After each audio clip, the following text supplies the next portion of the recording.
Max Holloway was determined to play spoiler to Dustin Poirier's retirement fight at UFC 318, and he did just that, earning a unanimous decision to defend his BMF title for the first time and show that he is not going to go down 0-3 in two trilogies. That was a huge motivating factor for Holloway to not go 0-3 as he did against Alexander Volkanovski, and he had a moment of scare, most certainly. A lot of questions about his chin coming off that knockout loss to Ilia Topuria back in October. How could he hold up to the shots at lightweight?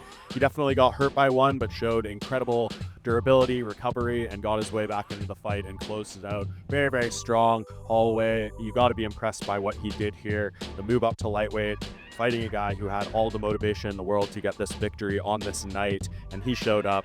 He sent the crowd home sad, sent Poirier home sad, but he is going home happy because he has got a fresh coat of paint now on the career. If he had lost this one, there would have been a lot of questions about where he goes forward and how he would deal with back-to-back defeats in two different weight classes against a guy who is retiring. All these narratives that would be placed around him, he was able to wash aside, and he is definitely an intriguing and significant member of this lightweight division going forward, and a lot of big fights for him. Of course, the top thing on his mind, he wants a rematch with Ilia Topuria. These two do not seem to like each other very much. Holloway poking fun at him post-fight for purchasing his own non-authentic BMF belt.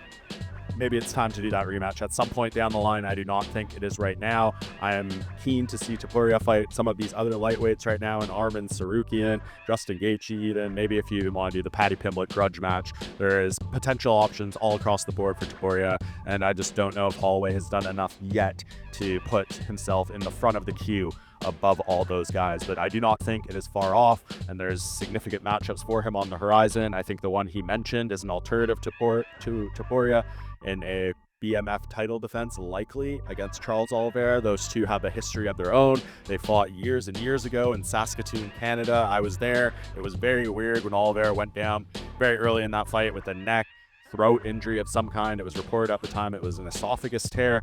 Holloway does not believe that's true. Not sure if that's even really an injury. And so there's some groundwork here between those two.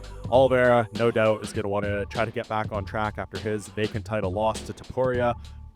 And that's a huge opportunity for him. If he's able to defeat Holloway, take that BMF belt, he's right back onto things. And if Holloway wins against him, I think that's two legendary legacy lightweights he would defeat back-to-back in Poirier and Oliveira, and he could start making real claims and have some real interest around a title fight and potentially another showdown with Topuria, assuming he is still holding the belt at that point in time. So this was a tough mental task for Holloway to get over, coming into Poirier's backyard, fighting him in this scenario. He embraced it, wanted to be the villain, wanted to be the bad guy, and he lived up to it in the cage. So a huge moment, a huge defining point in the career of Holloway, and he is now set up to do some big things at lightweight. No easy fights here at the top of this division, but we will see what he can do going forward.